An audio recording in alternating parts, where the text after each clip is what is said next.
Draped with the Belizean flag and carried by 6 members of the Belize Defense Force, the casket of Charles Bartlett Hyde filed past officials of the Parliament at the Lordred Cemetery, where the remains of the former Speaker of the House were interred.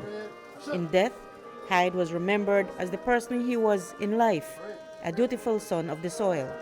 Speaker of the House Valerie Woods delivered the official remembrance at the funeral service at the Divine Mercy Church.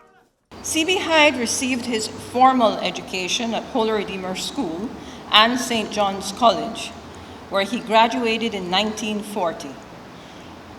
He recounted getting his first job, however, at the tender age of 12 years with Sergeant Maurice Fuller, who lived in an adjoining lot, where he would chop firewood and run errands for 25 cents a week.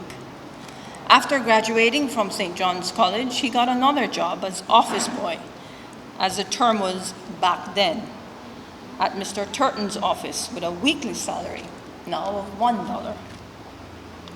Interestingly, at one point, C.B. Hyde was at a crossroads in terms of his true calling in life. Should he become a machinist, an engineer, and seaman like his father? Or should he aspire for something different, which his mother encouraged due to his Cambridge School certificate? However, it was Providence that intervened in the form of the late Mr. Lindsay Jeffries, Treasury Superintendent, who suggested to his friend Jim Hyde that CB apply for the vacant post of messenger in the Colonial Civil Service with a salary now of $15 a month. That was the genesis of his civil service career and a lifetime of public service which followed. Blessed is he who comes in the name of the Lord. Hosanna in the highest. One of Hyde's son, Dr. Ronald Hyde, delivered the eulogy. One thing was unquestioned throughout his life. He loved and respected his children and displayed an open mind to all of us, never dictating to us, but encouraging the expression of ideas and arguments.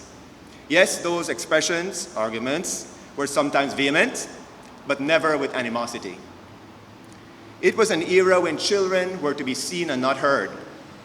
And certainly when his friends came over to play cards, we adhered to the rules of the era.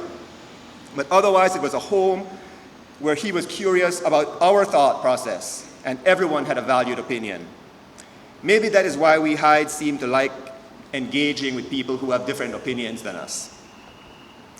As much as he relished intellectual pursuits and complex mathematical problems, Dad was a man who looked for the sporting side of life. Work was to be done promptly and well.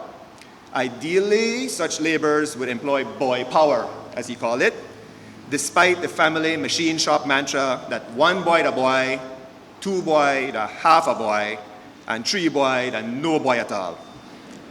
But after work, it was fun and games, and he took those games seriously, always studying the methods and tactics of every discipline.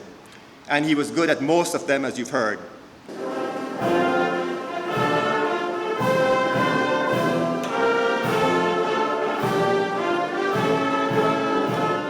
The Belizean national flag, which draped Hyde's casket, was folded up by the 6 soldiers who bore the casket.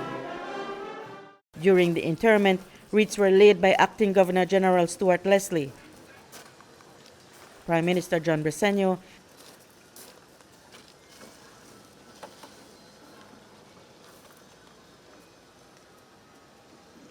and Speaker Woods.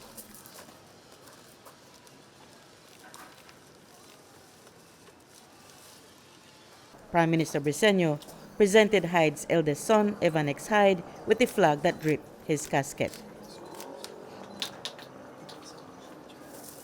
Fittingly, the Belizean national anthem, sung by the attendees to the live accompaniment of the BDF band, closed off the funeral service.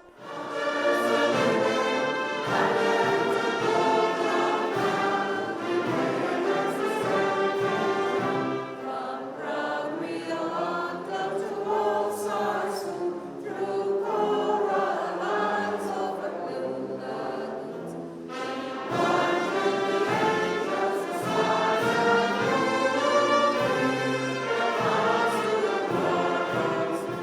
Reporting for News 5, I'm Marion Ali.